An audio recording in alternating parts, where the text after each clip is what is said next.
and Sundays at 9 p.m. Eastern and Pacific.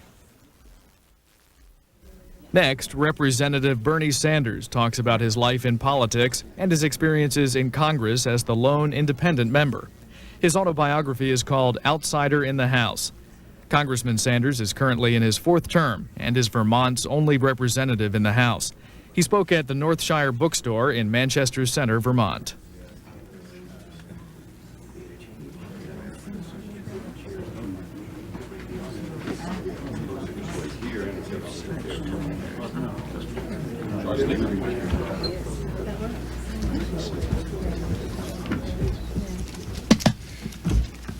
Good evening. As you have no doubt noticed already, C-SPAN is with us tonight, so please be careful as you're walking around of equipment and cables. And the camera crew has asked that when it comes time to ask questions, that you go to the mic there so that the viewing audience has an opportunity to hear your question as well.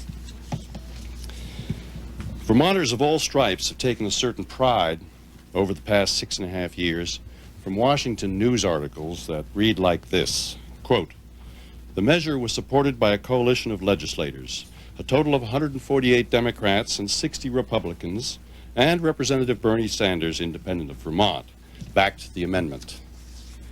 The Democrats get lumped, the Republicans get lumped, and Congressman Sanders, Bernie, stands out in the Washington crowd in more ways than one. May I call you Bernie? It seems more appropriate than Congressman Sanders in this intimate state. Bernie Sanders is the only independent in the United States House of Representatives. No other independent has been elected to Congress in over 40 years, and none has been ever served 4 terms, which Bernie is currently doing. Vermonters elected him to his 4th term by a wide margin of 23 percentage points.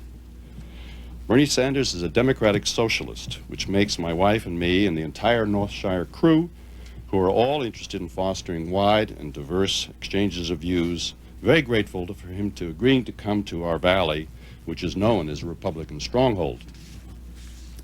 On NPR's Morning Edition this spring, Bernie was asked to explain the difference between a socialist and a Democrat, a liberal Democrat, and the ensuing discussion was intriguing. At times, it resembled a civics lesson. Our congressman does an exceptional job of working his way into the woof and warp of the Washington policy-making fabric despite his independent status. He chairs the 58-member House Progressive Caucus, a group that helped spearhead the successful opposition to Newt Gingrich. He also made legislative history when he became the ranking minority member of the Subcommittee on Economic Growth and Natural Resources of the Government Reform Committee. And in Bernie's political autobiography, whose publication we are celebrating tonight, you'll read how his Brooklyn childhood shaped his political beliefs, and you'll follow his improbable 25-year trek from fringe party candidate to mayor of Burlington and on to his present congressional prominence.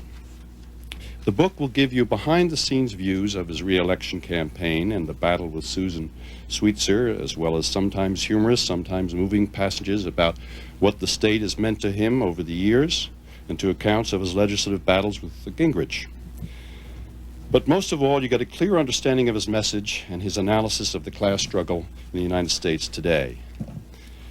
Bernie wrote this fine book with his longtime friend, Huck Gutman, who is sitting here, a University of Vermont English professor. He has authored 3 other books and taught as a Fulbright senior lecturer in the New University of Lisbon in Portugal, and has lectured widely on both politics and literature in India, Tunisia, Lithuania, and Egypt.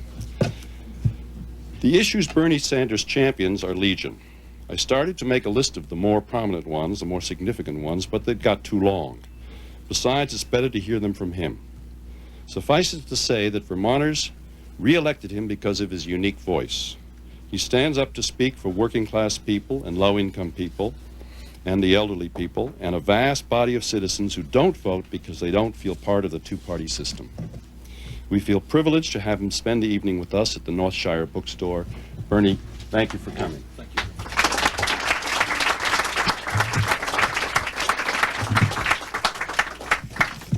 Thank you very much, Ed, for that very generous introduction. And let me thank Northshire Books for having this reading here tonight. As I think all of you know, and one of the points that Huck and I make in our book,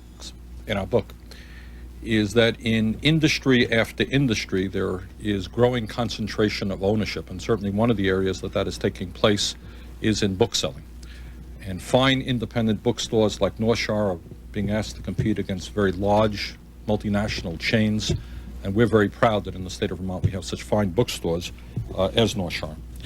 And we're also delighted that C-SPAN is here tonight, because similarly, in terms of the media, it is, and we'll talk about this later, increasingly difficult to get alternative points of view out through a media which is, again, owned and controlled by a few very, very large corporations. And C-SPAN, I think, is one of the bright lights in contemporary television, at least, in that alternative points of view can get out around the country. Let me tell you a little bit as to why Huck and I wrote the book Outsider in the House. He and I have been progressives for all of our adult life, and we detect that all over this country there is a feeling of pessimism and depression among progressives, not only because of the rise of the right wing in this country or Newt Gingrich, but also because of, in many respects, the collapse of the Democratic Party and the understanding that with all of the problems facing this country, we have a two-party system which is heavily dominated by big money interests, and that most of the very important issues facing ordinary people are not only not dealt with effectively, they are very rarely even discussed. So what Huck and I wanted to do in this book is to show the people of this country that it is possible to function politically outside of the two-party system, that you can take on the Democratic Party, you can take on the Republican Party, you can take on big money interests, and if you are persistent enough, or in my case maybe dumb enough that you keep coming back year after year, you can actually have some success. And I think that that's a lesson that needs to get out all across this country. Because of the many problems that we write about in the book, probably the one that we feel most strongly about is the fragility of American democracy. The fact that in the last presidential election we had less than half of the people vote in what was in fact a very important election. That 2 years before that, when Gingrich and his friends took power, we had 38% of the American people voting, 62% did not think it was important enough to vote. That poor people in America virtually have no participation in the political process. Most working people do not. And that we felt that it is important to talk about that problem and to give some hope to people who in many respects have lost hope in the political process. And I think the message that we wanted to make is that if you have the guts and the persistence to stand up, to identify yourselves with working families and low-income people, if you take a message out to the American people that if good people come together, regardless of their background, if we're talking about people in the trade union movement or workers, people who are active in women's rights or environmental rights or veterans' rights or concerns about senior citizens or concerns about children, that if people are able to put aside their little differences and come together and ask the questions about why this great country is not providing a decent standard of living for all of its people, that if you can reach out to those people, you can be successful. So I would say that most importantly, what this book is about is in fact a measure of hope at a time when for many progressives all over this country, things are not looking good. And we want to say that if you talk about the right issues and we talk about our view of what we think those issues are, if you reach out to people, if you bring people together, and if you're persistent and you keep coming back and back and back, you can win. So that's probably the most important point that we wanted to make. And second of all, we wanted to talk to people, especially I think young people, about the importance of politics. A lot of young people have not a clue about the relevance of politics to their lives. And I have regarded as one of the important aspects of my job as Vermont's only congressman to go out to almost every one of our high schools over the last 5 or 6 years and talk to the kids. Because I think it is important that young people understand that politics, no matter what their point of view may be, is extremely important to their lives, and many of them do not understand that. And we used as perhaps a case history the work that we did when I was mayor of Burlington from 1981 to 1989. And we showed how progressives who are prepared to stand up and fight for the right things can make a profound change in a community, and in the process of doing that can revitalize democracy. In the city of Burlington, one of the accomplishments that I am most proud of is that over a 4-year period, and as you all know, we have elections in Vermont every 2 years, that over a 4-year period, from 1979 to 1983, we came close to doubling the voter turnout in the city of Burlington. That a lot of working people and young people who had otherwise given up on the political process came out to vote, and not only to vote, but to participate in the political process because they realized that politics could be relevant to their lives. As we started various types of councils which had power, as we extended political power to low-income and working people and to women and to people concerned about the environment, as we made concrete changes in the city, people said, you know what, I guess government does make a difference. Look what we can accomplish if we work together. So we very proudly talk about what we accomplished in Burlington, not just, because we're proud of that, and we are, but to show that if you're prepared to reach out to people and develop a grassroots democracy, you know what? People will come in and participate. The reason that half the American people don't vote, and probably in the next congressional election you'll have 65, 70% of the people not coming out to vote, is not, in my view, the fault of the people. It's the people look out on the political landscape, people watch the television, and they do not see or understand the relevance of politics to their lives. Some people do know the relevance of politics to their lives, and those are the people who contribute $50,000 or $100,000 to the political parties of their choice. They go to the $5,000 fundraising dinners the Republicans and Democrats give. They understand the relevance of politics. But then the word goes out to ordinary people, to the working stiffs of this country, hey, don't get involved. Everybody's a crook. You don't need to understand all about these things. Trade policy, it's too esoteric for you. Foreign policy, forget it. The environment, forget it. You don't need to know about those stuff.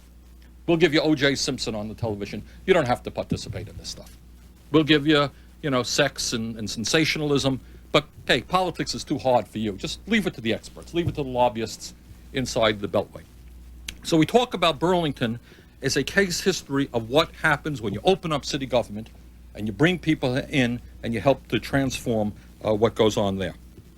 And then we also do something in the book which I think is interesting, and that is a lot of progressives all over this country are intimidated by the political process. Well, gee, how do you go about doing it? How do you raise money? How do you reach out to the media? How do you do all of these things? So what we do in the book is perhaps give people a behind-the-scenes approach and understanding of what goes on in a real tough campaign. Now, as Ed mentioned, we ended up winning this campaign by a very generous vote. But when we began the campaign, let me tell you, that is not what we understood what would happen. It's always nice to know the ending. If you know the ending before you begin, life becomes a lot easier. But in this campaign, we were taking on not only Gingrich and the leadership of the Republican Party. I am proud to tell you, as Vermonters, that I was on the hit list, the top dozen, for Gingrich and the National Republican Committee.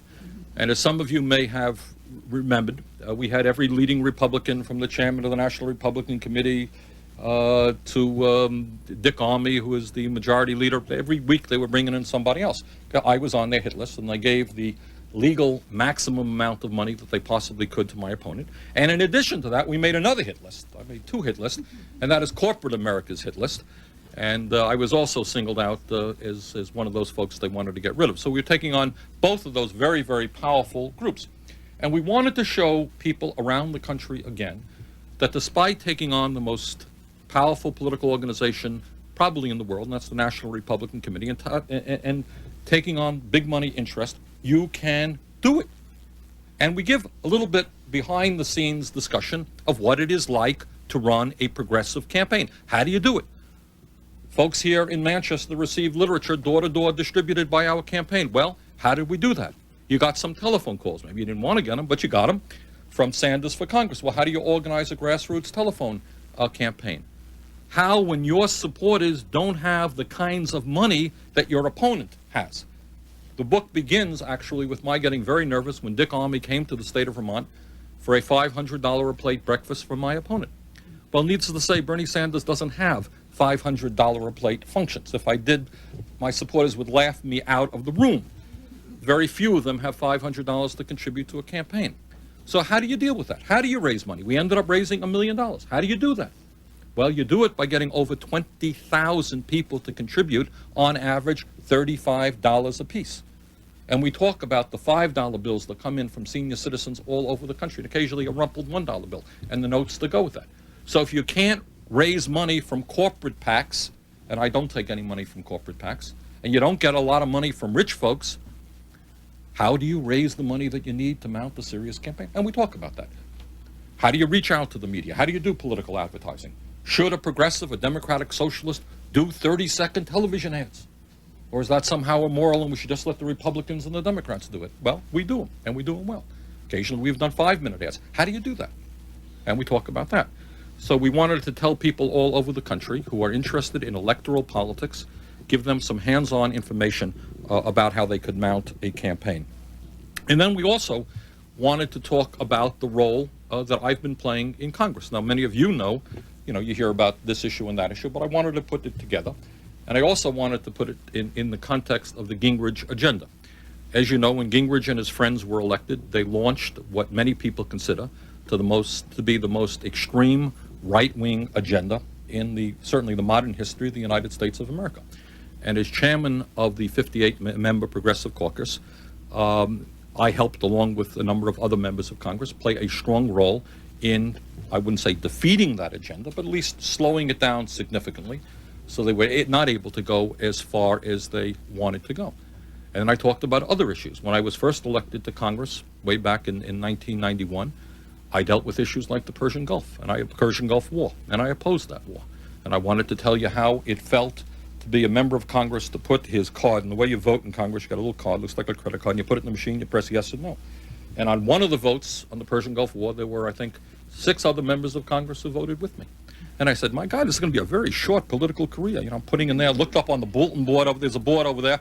Nobody's up there yet. All right, well, I think this war is wrong, and pressed my button, pressed the button. I said, well, okay, 2 years, and that's it. But it turned out not to be the case. We talked about the role that we played. As some of you know, despite the fact that the Republicans control both the House and the Senate, last year we were able to raise the minimum wage. And that is an issue that I've been working on from my first day in Congress. Now, how do you do that? How do you raise the minimum wage when you have the leadership of the Republican Party, who controls both bodies, adamantly opposed to raising the minimum wage? Well, the way you do it is to create a grassroots movement so that the overwhelming majority of the American people end up saying, no, it is more immoral. It is absurd to ask people to live on $4.25 an hour. And we did that. We developed a grassroots movement to do that.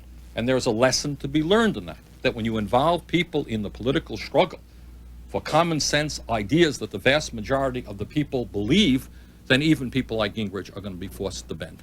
And they did. And I also talked a little bit in the book. We have a chapter on what we call the scapegoating of Congress. And this is what that is about. You see, Mr. Gingrich and Mr. Armey have a real problem. And their problem is that they represent about 2-3% of the people in America, the richest people in America. And it is very hard for them to go forward to the American people and put ads on television saying, American people, I want you to vote for me so we can give huge tax breaks to the rich and then cut back on Medicare, Medicaid, and education. Please vote for us. Well, they probably wouldn't get a whole lot of votes if they did that. But that's really what their program is about. They represent the millionaires and the billionaires and multinational corporations. Now, that's their problem. Now, how do they solve their problem? They solve it in a very brilliant way, with a lot of polling and a lot of enormous sophistication. What they do is divide America up in a dozen different ways. They play black off against white, and white off against Hispanic. They play Native Americans against immigrants. They play men against women, straight against gays. And they sit down, they do intensive research on how you can divide the country up so that you have working class people and middle class people ending up voting against their own best interest because they've been told that the reason they are working 50 or 60 hours a week, as they are, is not because corporate America is taking their jobs to China and Mexico. It's because all those poor people are living high off the hog in welfare. So we're all supposed to hate the welfare people, okay? And we don't look at what's happening on the top. And we're supposed to lower taxes for the rich because presumably they're going to reinvest in America and create great jobs here, despite the history of the last 30 years, which says that is exactly not the case. Okay, so what they do, and we talk about how they do it with homophobia. There was a piece of legislation very clearly designed for the election time to, rouse hatred against gay people and so forth and so on. And we talk a little bit about the scapegoating Congress. And then we end the book in what I think is an interesting way. Maybe I'll just read a little bit about that and talk about that. And that is, what we say is, okay, we've talked about a lot of things, but it is fair of us to tell the reader, where do we go from here? We talked about the past. This is 1997. I've been reelected for my fourth term. Where do we go from here, and what are the most important issues facing this country, and how might we address those issues?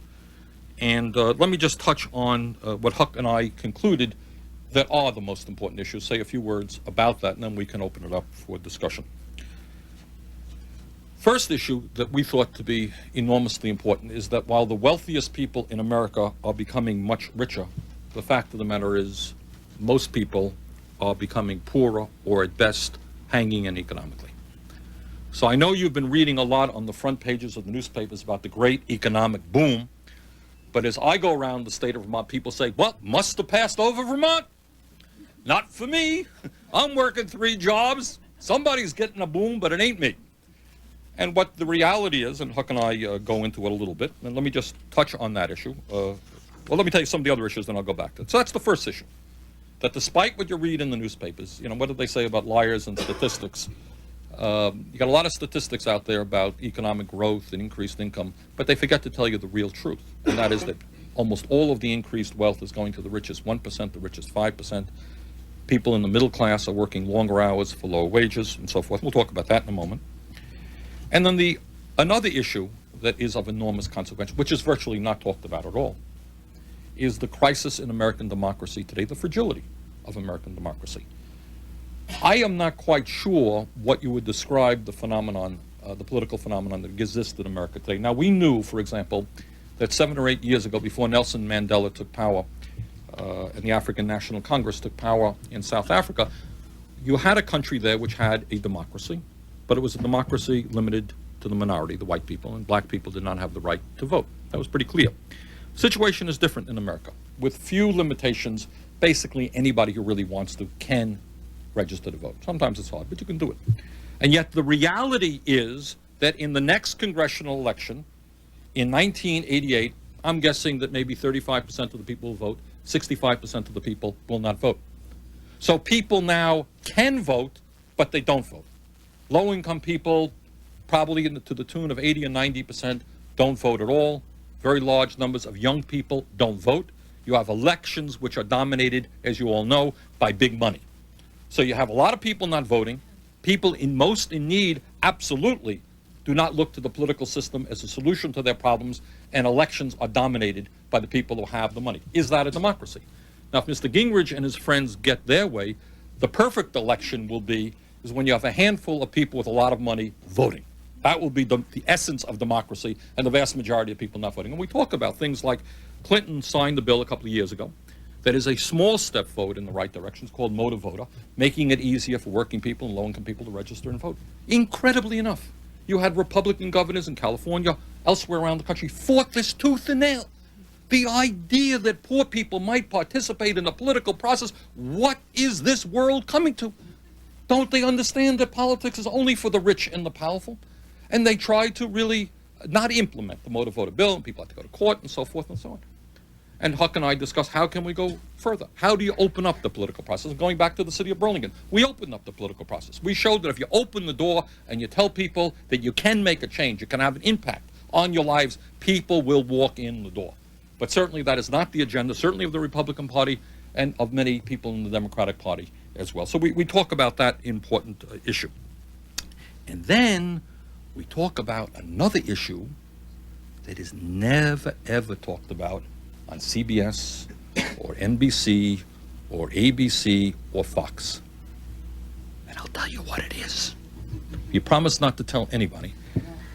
The issue is corporate control over the media. See? Now, you may not even be familiar with that issue because nobody talks about that issue. That's all. You ain't going to see a program on CBS about corporate control of the media. You're not going to see it on NBC. And yet, it is perhaps, of all of the issues, we can argue which is more important. I would argue it ranks up there as one of the very, very most important issues. And it's not talked about by anybody. So let me give the people in this room a quiz here. Who owns NBC? Anyone know? General Electric. General Electric, one of the largest corporations in America. Who owns CBS? Westinghouse. Who owns ABC? Mickey Mouse and Disney. And who owns the Fox television network? Our friend Rupert Murdoch, the right-wing billionaire. Okay. So those are the people who control most of what Americans learn about. Because as you know, as Ed will probably tell you here, books, people are reading less and less books. And people get more and more of their information from television. So you have four large, right-wing, multinational corporations who are telling the American people what they are supposed to know. And let me tell you, the results of what they do are absolutely astounding. For example, you find that there was a poll done a couple of years ago. Washington Post and Harvard did a poll, and they asked the American people, basic knowledge about the political process. And they said, can you tell us the names of your 2 United States senators? 75% of the American people could not name their 2 United States senators. Well, can you tell us the name of your member of Congress? 66% of the people could not name their member of Congress. They said, okay, who is the Vice President of the United States of America? That's a tough one. And he has a short last name. 40% could not name Al Gore as the Vice President of the United States. And then they asked people, well, where is your tax dollars going? Now, if you listen to Gingrich and his friends, the way we're spending all of our money is foreign aid and welfare, right? Well, that's about 1% each. Okay, so people didn't have a clue about how much we spend on defense spending, about tax breaks for the wealthy, about tax system. People don't know it, and one of the reasons they don't see this stuff. No one sees this stuff on television. Now, for example, I happen to believe and discuss in this book the importance of working people coming together in trade unions as a way to improve their lives on the job. People who are members of unions earn about 25% more than non-union workers. And when unions come together, they're able to have a political impact in Washington. Okay, so I'm a pro-trade union person. Has anybody in this room, and I should tell you there are about 15 million Americans, that's a lot of people, who belong to trade unions in America. Has anybody in this room ever seen on primetime television one program which talks about the positive role that trade unions play in America? It's not allowed to be on. It's basically not allowed to be on the air. You haven't seen it. 15 million trade unionists. The unions have played a very important role, not only in workers' rights and in decent wages, but in things like Social Security, Medicare, Medicaid, affordable housing, many other programs. Not one word. Basically kept off the air. And then we even talk about so-called public television. Okay? Public television has a lot of programs for people who invest in the stock market and all these other business-type areas. There's no program on public television about the needs of working people because, they don't put huge amounts of money into public television. So we talk about that. We talk a little bit about health care and the crisis in health care, and how if Bill Clinton had done the things in the last 3 years that corporate America has done in terms of health care, he would probably have been strung up, because we talked years and years ago about the sanctity of the doctor-patient relationship. Remember that? For some of you who may still have a doctor whose name you know. The sanctity was very important when people opposed, and I didn't support Clinton's bill, I believe in a single-payer health care system. But now no one worries about the sanctity of the doctor-patient relationship as we're all forced into managed care and into HMOs, and we talked a little bit about education.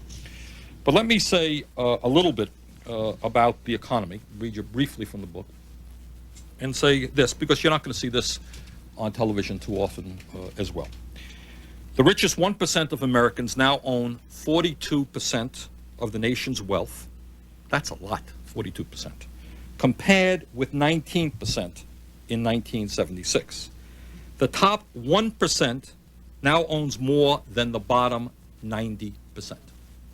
Now, do you ever see that discussion taking place, the morality of that?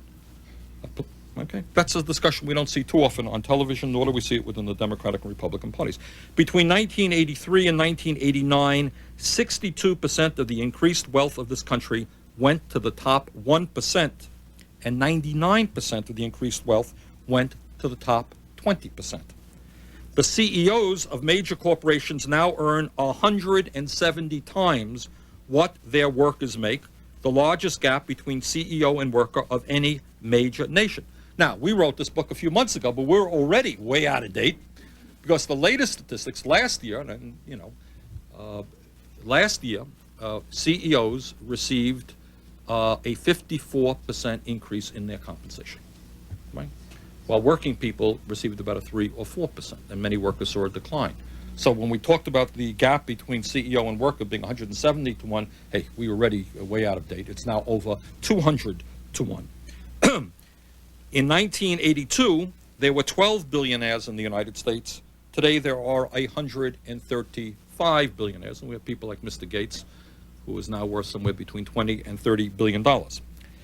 Meanwhile, the past 20 years have seen declining or stagnant income for 80% of all American families. In fact, adjusted for inflation, the average pay of 4/5 of American workers plummeted 16% in 20 years. Now, we see that all over our state of Vermont. We see it all over America. What does it mean? It means that people are working longer hours. Now, you remember ancient history, way back when, 20, 30 years ago, when actually one breadwinner in a family could actually earn enough income to take care of the family. Remember that ancient history? Something about Greek civilization, when one person could bring in enough income. That does not exist in Vermont, and that exists in very few places in the country. Women now, whether they want to or not, many women do want to work, but many women would prefer to stay home with the kids. But that option is not open to them anymore because wages have not kept pace with inflation. The inflation-adjusted median income for young families with children, headed by persons younger than 30, plunged 32% between 1973 and 1990. 20 years ago, American workers were the best compensated in the world. We were number one. Today, American workers rank 13th among industrialized nations in terms of compensation and benefits. In other words, all over Europe, Europe has its own economic problems, high unemployment. But workers in Germany who are in manufacturing make 25% more than American workers. They have far more time off, much better benefits. In 1973, the average American worker earned $445 a week. 20 years later, that same worker was making $373 a week. And they are working harder for less money. U.S. workers put in about 200 more hours per year than West European workers, who typically obtain 4 to 5 week vacations, often legally mandated. Now, how many folks do we have who work in the state of Vermont who get 4 or 5 weeks paid vacations? Not too many. So with all of the new technology and all of the automation and all of the information highway and all of the computers, the end result is that for the average person, they're working longer hours, less time with the kids. And we talk a little bit about why that is so and how we might be able to change it. Now, let me talk a little bit about the other issue that gets, as I mentioned earlier, very, very little discussion. That is corporate control of the media. A knowledgeable and informed electorate is essential to a working democracy. We fall far short of that ideal. A principal source of the crisis in American democracy is the oligopoly. There it is. Oligopoly.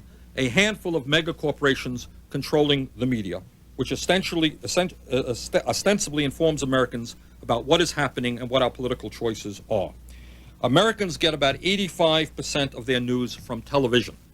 Almost all of that comes through 6 major television networks. NBC is owned by GE, CBS by Westinghouse, ABC by Disney, and Fox by Rupert Murdoch. CNN was recently bought by Time Warner, the world's largest entertainment conglomerate. Public television is also increasingly controlled by a wide variety of corporate interests. And the point that we make is that you cannot have a vital democracy unless people have information about what is happening in their country. So you just stop and think for a moment. Think about the enormous amount of time that the media decided to give us about O.J. Simpson. Everything you never wanted to know. I think they still do programs on O.J. Simpson. Okay? Meanwhile, the collapse of the middle class, hey, they missed that story. Just couldn't quite get it. And I remember talking, and I get around and I talk to some of these guys who are heads of television networks, and it's very clear. It's clear for two things. Number one, when you have corporate control over the media, obviously they don't want to raise issues which conflict with their own well-being. If we know to be the case that General Electric in the early years of Ronald Reagan paid nothing in taxes, and they want to go back to the date when this large multi-billion-dollar corporation pays nothing in taxes, do you think they're going to talk about the fact that the tax burden on corporations has declined significantly over the last 20 years? They're not going to talk about that. And the burden has been shifted onto the middle class. They're not going to talk about that. And if we are concerned about the absurd trade policy of this country and the fact that companies like GE are taking our jobs to China where they're hiring people at 20 and 30 cents an hour, do you think they're going to be talking about that too much? I don't think so. And if they're not going to be also, when GE and companies like that are major manufacturers of military equipment, we were on the floor of the House just a few weeks ago. I was leading the effort to try to reduce military spending. Can't quite figure out why we have to spend $262 billion this year for the military, and that's only part of it. Then you got the intelligence budget, you got nuclear power, and you're talking about $300 billion a year on the military, and you go up to Gingrich and his friends and say, by the way, who is the enemy? Can't be China, because we just voted for most favored nation status with China. I didn't vote for it, but Gingrich did. Clinton wants that. Corporate America is investing tens of billions of dollars in China. It can't be China. It's not Russia. Corporate America is investing huge amounts of money in Russia. Is it really $300 billion a year against Cuba? Maybe that is a little bit of an overkill. Maybe. And then you add NATO's couple of $100 billion on top of that, it makes no sense at all. But, those are issues that we don't see. For example, there's almost no reporting of what's going on in terms of the military budget. And we're very proud. Ben & Jerry's in the state played a very good role trying to call attention, put national ads with other progressive businesses. Why don't we cut military spending when we have the highest rate of childhood poverty in the industrialized world, 22% of our kids? Why don't we cut military spending or the CIA budget, the intelligence budget? I helped lead the effort to try to do that when you have millions of American families who can't afford to send their kids to college. Why don't we do that? Well, we don't discuss that too much. So, make a long story short, what we try to do in the book is talk a little bit about some of the issues that I try to raise in Congress that many Republicans and Democrats don't want to raise, that the corporate media certainly does not want to allow to be discussed. And in all humility, I think it's a good book. It's a readable book because what we do is, it's not a complicated book and it's not this boring treatise on political theory. What we do is go back and forth between the campaign. We take you into the campaign, and then we switch it back to, maybe my early political days, and then go back into the campaign, and finally ends up on election night. So I hope that you will enjoy the book. I think it has some good information, and I want to thank all of you for the support that many of you have given me over the years, and I'm delighted to answer any questions if people have them. And thank you very much.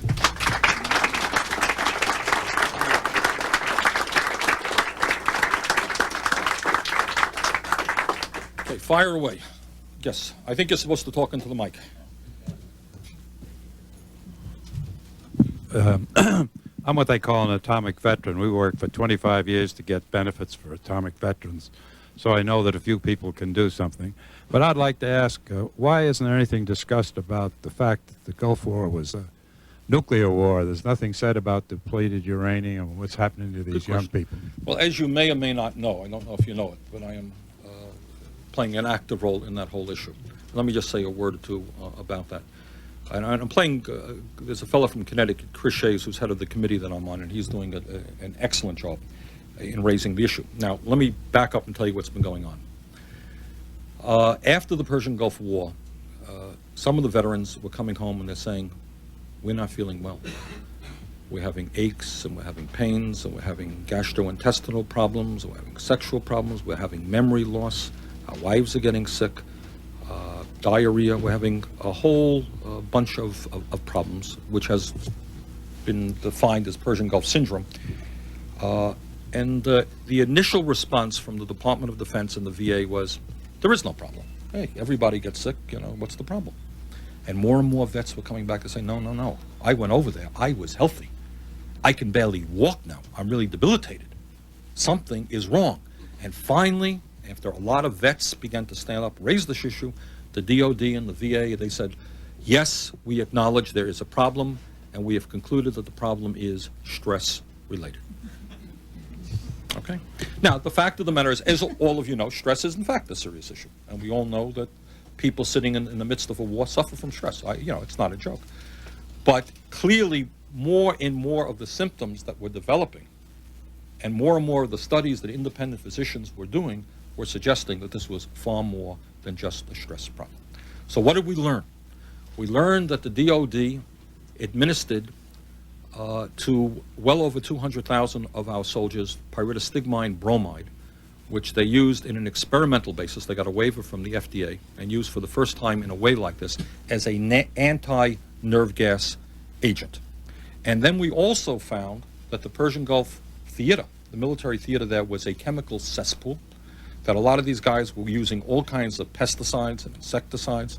We had burning oil wells. There was the use of depleted uranium, as the gentleman indicates. For the first time in a war, we used weapons that pierced, went right through Iraqi tanks. There was a young man in northern Vermont whose job was to take Iraqi bodies out of those destroyed tanks. And for the first time, people were exposed to that type of radiation. And then what happened is more and more people began to sign up for the registries which were developed. And we now have an estimated 60 or 70,000 people who have signed the registries with various symptoms. I've been working hard on this issue. We just released the other day right here in our own state, which only sent over about 325 members of the National Guard, and I'm not quite sure how many active duty members, we think maybe 100, 150, that we're finding some 150 of our own people have various symptoms, including, what really concerns me, is a number of these young men are having memory problems, which suggests to me that there may be some neurological problems. And I met with these guys last month, very serious problems. Some of the women are getting sick as well. So to answer your question, if we had left now you also know that at the end of World War II, the Department of Defense, when they exploded atomic bombs in the Southwest, despite the fact that there were physicians and scientists who then knew the potential danger of radiation, our troops were exposed to that. A lot of American troops surrounded those bomb blasts, and it took years and years before we finally got the DOD to recognize that problem. You are aware that in Vietnam, a lot of our soldiers were exposed to Agent Orange. It took the veterans organizations an enormous amount of work working with people in Congress to finally get the truth out about what Agent Orange was about. So we think we're into that fight again, and we are working very, very hard. I just submitted to members of Congress a couple of weeks ago a letter which said, please tell the Presidential Advisory Committee on Persian Gulf illness, who had concluded that stress is the cause of the problems, that they've got to look at the impact of chemicals. And without much trouble, I had 85 other members of Congress sign that letter, and we're working very hard on that issue. And in fact, in the next couple of weeks, I hope to get an appropriation to get money out of the DOD and the VA to an independent government agency to look at what we call the synergistic impact of chemicals. I happen to believe that what you're looking at is a form of multiple chemical sensitivity. These guys have been they took drugs, they've been bombarded by chemicals, and I think that's at least one of the reasons why they're ill. So we're working really hard on that issue. The DOD and the VA, it's like pulling teeth. It is not easy. Other questions or thoughts? Gentleman right here.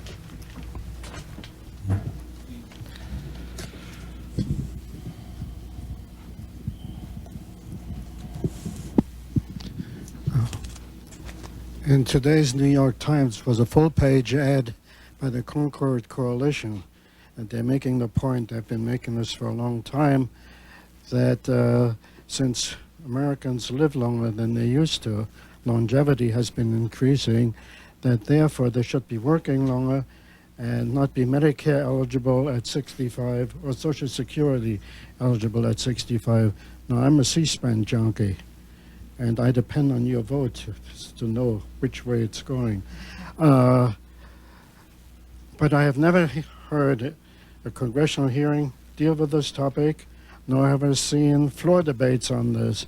Right. And it's important for my sons and the sons and daughters of many others here. Thank you very much for that very important question. We held a press conference on that in Burlington last week and came out very, very strongly against raising the age to 67. In addition to that, they want to charge $5 for home visits and make it harder for people to get the oxygen that they need at home. Let me talk about that. You have heard on CBS and NBC and ABC a lot about the deficit. You haven't heard too much about our trade crisis, the decline of the standard of living of American workers, the growing gap between the rich and the poor, the fact that we have the highest rate of childhood poverty. But you have heard about the deficit situation. Is the deficit situation an important issue? It is, in my view. Should we move the country toward a balanced budget? We should. Let's talk about a couple of things. First point that I want to make is how many of you know that in the last 4 years, Congress has made significant progress in moving this country toward a balanced budget. In 1993, as I recall, the budget deficit was close to $300 billion a year. That's a lot of money. It is now down to about $45 billion. And one of the reasons that we've had some success is that after Clinton took office, and one of the good things, in this book I'm very critical of Clinton, but one of the good things that he did do after he took office in his first budget was to raise taxes on the rich and the large corporations, and in fact lower taxes on the working poor. I think he now sees that almost as a mistake. He offended his wealthy friends, but nonetheless, it won by, I think, one vote in the House, and I was the only non-Democrat that voted for it. And it won in the Senate, I think, also by one vote or something. But the deficit is an important problem, and we have made progress. Now, when we talk about deficit reduction, there are various ways that you can balance a budget. Let me give you some ways. You can cut the hell out of Medicare. Gingrich wanted to cut Medicare by $270 billion over a 6-year period several years ago, and we stopped that.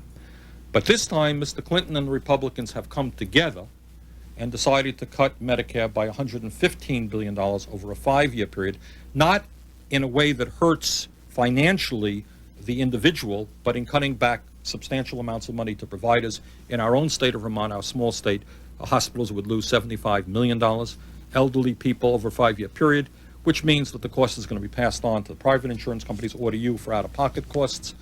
Can you imagine this? Somebody with an acute illness, a senior citizen at home, would now have to pay $5 for every home health visit, which if you needed somebody to come to your house 3 times a week, could run you, $600-700 a year. They put a cap on it, but I think it's about $700. Now, if you're trying to get by on $8,000 or $9,000 a year, to be paying an addition, $700 is outrageous. And of course, the premiums were scheduled to go up.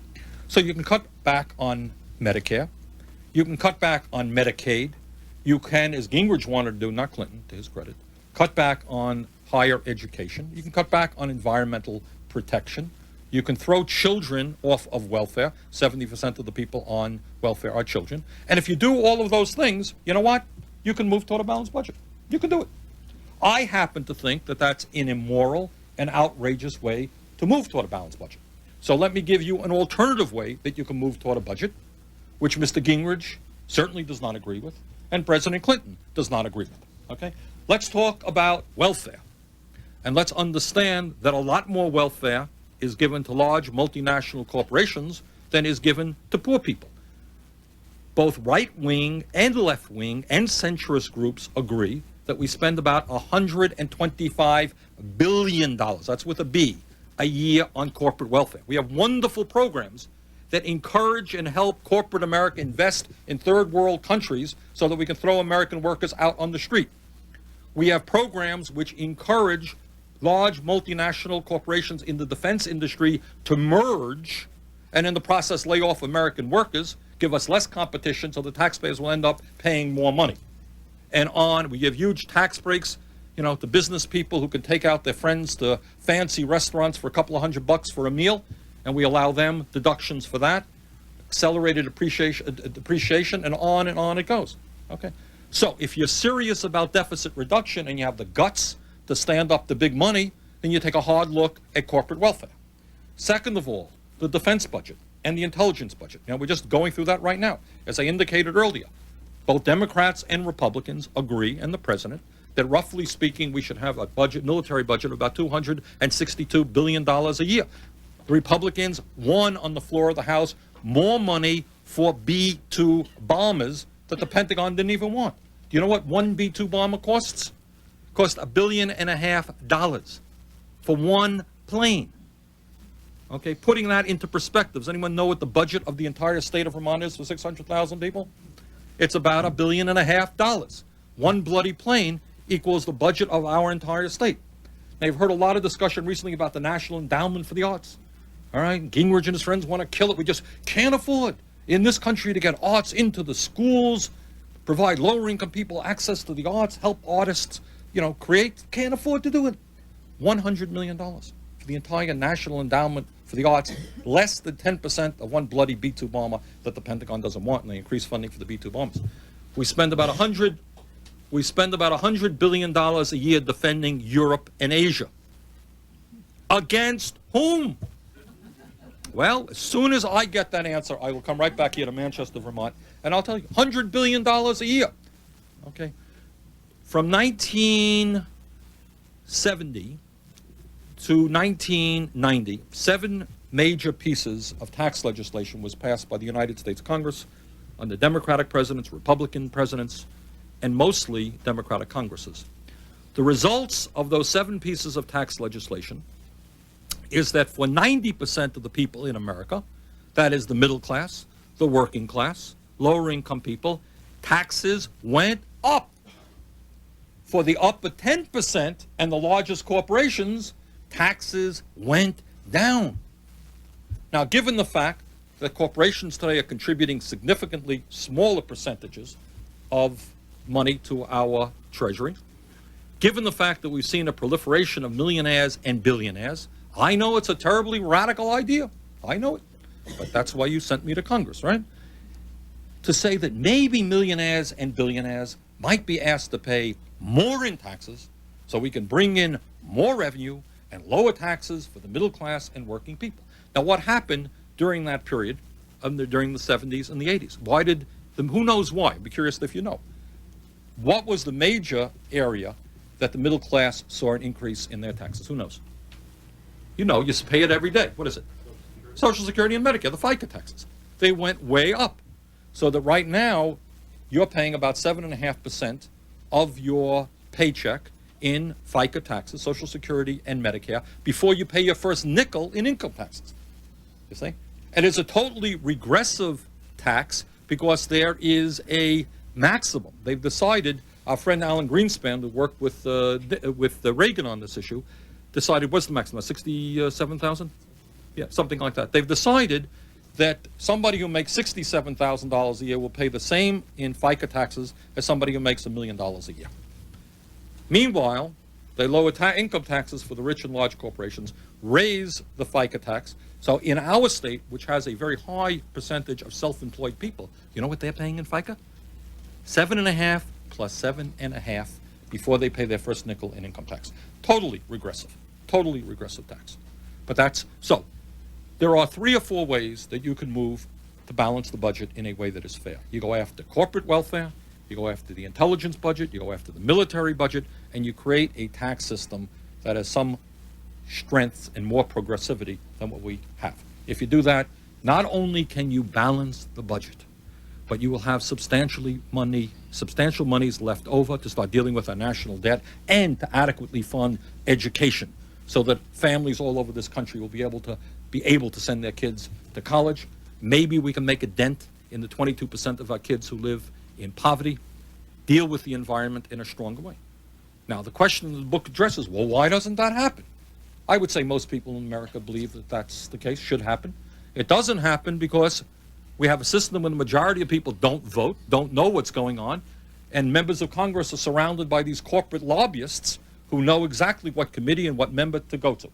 And that's why the rich get richer and almost everybody else gets poorer. Should we balance the budget? Yeah. But we can do it in a fair and progressive way and not hurt the elderly, the poor, or working families. Gentleman right here. You mentioned this vote on the Foundation for the Arts as a very distressing vote. And from the inside, where I'm sure you see it, What is the composition of this right that we're dealing with? Who are these people? I mean, this was a very troubling vote. Yes. And a mixed vote. Thank you. I think what happened, Gingrich's revolution, and we have to, as somebody who opposes virtually everything that Gingrich stands for, we have to give him credit for being a brilliant political organizer and a brilliant ideologue. Essentially, you have in Congress right now, just to generalize in a simple sense, you have older Republicans who are conservatives. They're conservatives. They want to see everything being equal. They want to protect their wealthy friends. They want to see the government play a less active role, and so forth and so on. But what Gingrich did is encourage a much harsher and more right-wing group of people. And he led them, and he raises enormous sums of money from his wealthy friends, and then they have a very tight network by which they literally have almost like a farm team by which they get very bright young people in the legislatures. They get them to run for Congress. They adequately fund them, and they give them the right buzzwords. Now, the National Endowment for the Arts is, when I talked about scapegoating and playing off one group of Americans, whether blacks are played off against whites, or immigrants against native-born, or women against men, what the National Endowment for the Arts, this is the way it goes. Here's the speech. Here's the 30-second speech. Do you want your tax dollars to go to fund ugly pornography, which does this, that, and the other thing? Is that where you want your tax dollars to go? And then what they will do is they'll check out that sometimes they lie, sometimes it's true, that you had some program, some amount of money going to some artist who did something ugly with it. Neglecting to mention that, and maybe that is, a fraction of 1% of all of the art grants went out. So this is what you'll hear about over and over again. What they will not talk about is that here in the state of Vermont, and in schools throughout this country, kids are being exposed to wonderful cultural programs that they would not be exposed to if it wasn't for the NEA. Our own Vermont Council on the Arts has traditionally done a great job, as have similar groups throughout the country. So what they do as part of their thing is you can take out, welfare is the same thing. In any area of life, there's always going to be abuse, right? In any area of life. So what you do is you take out one area of abuse, you play it over and over again, and that's your 30-second soundbite. Do you want your taxpayer dollars to go to this ugly example of pornography? And you got the right wing they work very hard on that issue. I don't think, to tell you the truth, again, what the American people probably don't understand, that the entire National Endowment for the Arts, which allows millions of people to enjoy theater, music, art, is less than 10% of one B-2 bomber.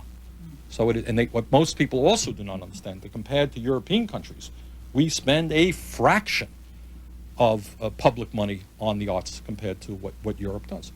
And it becomes in a very, to my mind, and when I was mayor of Burlington, we worked very hard. And we started our own Mayor's Council on the Arts, which, if some of you get up to Burlington, we have a dozen things going on. And what the importance of that is that art and culture is part of what human life is about. And I believe, and I think many members of Congress believe that it's wrong, is that whole area of human existence be open only to people who can pay $50 to buy a seat to go to a concert. And you need public funding for the arts to make arts affordable or to make it free. And I think I would, to be very honest with you, raise substantially the amount of money that we put into the arts. But to say the least, it is an outrage that they want to cut it. Gentleman in the back. Yes, please. Yeah, sir. I wanted to also add to the question that the gentleman just asked, but more in environmental terms, about the people who are up against in Congress. Now, already we've seen an awful lot of damage done to the environment, and a lot of twos and twos not adding up to four. For instance, in terms of flood damage, there's an incredible amount of flood damage happening whenever there's too much water, because the watersheds have been degraded and there's no more soil to take up the water. Now, what is it that these people in Congress actually see in terms of future generations? Where is their urgency, and do they simply expect the world to be paved over, et cetera, et cetera? Well, one of the things that I first, one of the first strong feelings that I had when I went to Congress in 1991, I come home to Vermont almost every weekend, and I try to get around the state, and I try to talk to as many people as I can. When you go out and you talk to ordinary people in Vermont, they're hurting. Many of the people don't have health care. They're paying too much for health care. Elderly people can't afford their prescription drugs. People working longer hours. So there's a sense of urgency that I take with me back to Washington. But you go back to Washington, and you got a number of people who live in a different world. They live in a country club world where, you know, you have $50 dinners or $100, you know, activities and so forth and so on. They sit at fundraising dinners for the Republican Party or the Democratic Party where people come up and raise. There was one just in Massachusetts, I think, yesterday. It was in the Boston Globe. All it cost you to go to a very nice fundraising dinner at somebody's house was $20,000 a couple. Not bad. Most people I know do not spend $20,000 for dinner in an evening. And whenever I say that, people laugh and they can't believe it. $20,000. I mean, Gingrich and both the president have held fundraising that's $50,000 a couple. Now, what world is that in? What relationship does that have to do to the overwhelming majority of working families in the state of Vermont? It is another world entirely. So when you get caught up in that world, then you hear the problems of the people who spend $50,000 for dinner. Now, I suppose they have problems, but they're not the problems the most of my constituents have, and I live in a somewhat different world. So what ends up happening, and this is the culture and the climate, and let me also say here, I don't mean to say it's very easy to be anti-Congress. I want to tell you something, that there are dozens and dozens and dozens of very good members of Congress, many of whose names you don't know. And I think many of them are in the Progressive Caucus, and they work 60, 70, 80 hours a week for their constituents. And they're doing exactly the right thing, you know, doing the best that they can. But you've got a hell of a lot of people there who associate with millionaires and billionaires, who receive a lot of corporate PACs, and they look at the world from that point of view. So then what they say is, gee whiz, if we, you know, if the issue becomes controlling corporate profits as opposed to protecting the environment, there's not much of a choice if you've received hundreds of thousands of dollars from corporate polluters. And that's basically what goes on. Yes.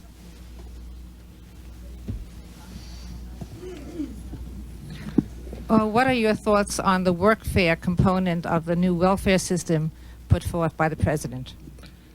I think clearly that if somebody can work, they should be asked to work. But I think what we should understand, that when we're talking about so-called welfare reform, is that 70% of the people who are affected are children, that you have many low-income women who wanted to raise their kids as best they could with limited resources, that the so-called welfare reform bill, and I say so-called because I don't think it's real welfare reform, but that legislation often will force women out of their homes without providing adequate child care for the kids. I don't know what happens to a woman with 2 young kids who is now forced to work where there is not adequate or affordable child care. Second of all, there are a lot of people who don't have the skills that are necessary. Now, there's a big debate, I don't know how much you've read about it, but that our Republican friends now think that people, you know, we got to get these people to work. Work is wonderful. Work is what it's about. Well, now what they want to do is take people who are in workfare and, you know what, not allow them to earn the minimum wage. Deny them the minimum wage. Now, that is not only unfair to those people, do you know what else it does? It lowers the entire wage structure for everybody.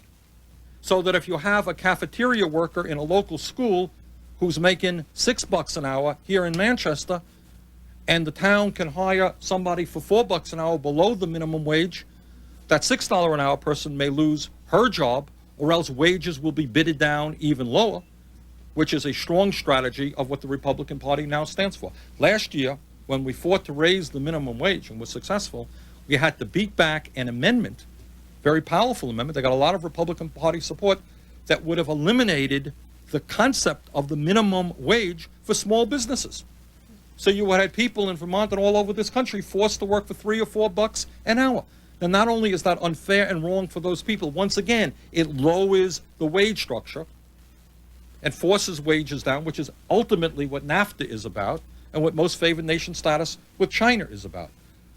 Essentially, right now, American workers are being forced to compete against people in Mexico who earn 70 cents an hour, people in China who are earning 20 or 30 cents an hour. Do you follow what's going on with Nike? You see what Nike does? Nike goes to any place in the world where they pay the lowest possible wages. They're now in Vietnam. They've discovered Vietnam. That's now the lowest wage area in the world. So you're hiring women there for 20 cents an hour. And then they bring the product back to the United States. They sell it to our kids for $100, $150, and the guy who owns Nike, Philip Knight, ends up with $5 billion in personal profit. And we're trying to work on that issue, as a matter of fact. We're saying to Mr. Knight that if the people in this country are good enough to buy Nike sneakers, maybe we might be good enough to manufacture some of them as well. So, other questions, or gentlemen right here? What would you say to somebody who would support the changes in welfare laws, not because they're supporting the rich, but because they think the old system wasn't working? Sure, and the old system was, the question is, in case the mic didn't pick it up, what about people who think we should change the welfare system, not because they want to protect the wealthy, because they think it wasn't working? I would say, you're right, it wasn't working. It wasn't working. So we want to make it work. And how do we make it work? Well, number one, if we are asking people to work, I think that that's totally appropriate, okay? But then we want to make sure, A, that there's a job available, don't we? Right? We can't say to you, we demand that you work, but gee, there is no job available that your skills will allow you to take. That's unfair. And the second thing we've got to say is that we think that no parent in America should be forced to do the wrong thing by his or her kids. Now, if you were a single dad, say, and you had 2 kids, we say, we want you to work. Okay. You have a right to say, yeah, but I want to see my kids get adequate childcare. I think we have that right. So I think that is at the heart of what was wrong with so-called welfare reform. So I believe in welfare reform, real welfare reform, but what was passed in the last Congress was not real welfare reform. Throwing hundreds of thousands of disabled children off of their benefits is not real welfare reform. Telling an immigrant who came to this country legally, not illegally, who came to this country legally, who was working, who was paying taxes, that he and his family are not eligible for American benefits when they always had been, they're paying taxes, that's not right either. So I do believe in real welfare reform. The system has not worked well, no question about it. We wanted to change the system. Unfortunately, I don't think the changes that were brought about were proper changes. Illegal immigrants, serious problem. It is a very serious problem. And I think we've got to deal with that. If somebody does something illegally, it's illegal, and we've got to stop it. We've got to figure out how to stop it. But one of the interesting points that I would make about illegal immigration is that it is no secret. I mean, this is not much of an issue here in the state of Vermont. It is an issue in California and in states that border Mexico, is that, as you know, many employers loved illegal immigrants, didn't they? Because they could hire people who did not have their papers for below minimum wage. You can exploit the hell out of those people, because where are they going to go? They're going to go to the police? I don't think so. So, you know, some of the major perpetrators of the problem of illegal immigration were employers who really wanted to get slave labor almost. Other thoughts, questions? Woman in the back. If you want to come up to the mic, please. And just a side note, a person who asked about childcare, I do childcare and I've done childcare advocacy for years, and there is not anything like the number of childcare slots that we need for workfare. But I kind of want to go out of my field. You mentioned Agent Orange, which made me think of our good friends at Monsanto. Yes. Is Congress... Our good friends at Monsanto, yes. The government, I know it's an issue in Vermont because of BST. Yes. Congress, the government, the FDA, anyone going to touch genetically engineered crops before they're out there? Well, let me, I think probably not, but let me back up. I introduced, I think, the only resolution that was introduced about BST, which all of you know is a synthetic product made by Monsanto, which is a multi-billion-dollar chemical and agribusiness corporation. And it seemed to me that for 2 reasons we were concerned about it in the state of Vermont. Number one, family farmers all over America, including the state of Vermont, are suffering from low milk prices, and we're losing our family farmers. We fought very hard for the Northeast Dairy Compact, which will help somewhat. But the last thing in the world that we need is more milk being produced to drive prices down even lower. And the second concern, which was a health concern, is given the fact that we have already an abundance of natural milk, I don't know why we wanted to get milk from cows that studies had indicated were made sicker by being stressed out. What you were doing is forcing the cow to produce significantly more milk. Now, is that something we want human mothers to do? We want to give them a product to force them to produce more milk? I don't think so. And I don't think we want our kids necessarily drinking that milk from a cow. So we fought very hard, but when you take on companies like Monsanto, I had the guy who was head of the FDA in my office. Now, Congress does not deal with Monsantos. Monsantos decide what they want to do, and Congress follows what Monsanto wants. They're just too big and powerful for Congress to deal with. So that's the real. I mean, like many other multinational corporations. I mean, what you should understand, and you don't understand it, the American people don't understand it, they always get what they want. Now, sometimes it may take them an extra couple of months to get it. They may be slowed down, but they don't stop when they're defeated. They come back, and they come back, and they come back, and they have an army of lobbyists and public relations people. And they fought for this NAFTA thing. Every corporation in America told us how great NAFTA was. Well, 4 years later, NAFTA has been a disaster. Lowered wages, we lost hundreds of thousands of jobs. There's still not one major newspaper in America editorially who will even tell us that. They're still pro-NAFTA. So it is a tough issue taking on corporate America. That is the struggle of our times. This book attempts to talk a little bit about it. And I guess is my time rapidly elapsing here. So it's yeah. All right, let me just say, as you know, I am so proud to represent our great state, and I appreciate the willingness of the people of Vermont to put up with somebody who is not a Democrat, not a Republican, who sometimes has ideas a little bit outside of the mainstream. And I thank you all very much for your support over the years. Thank you.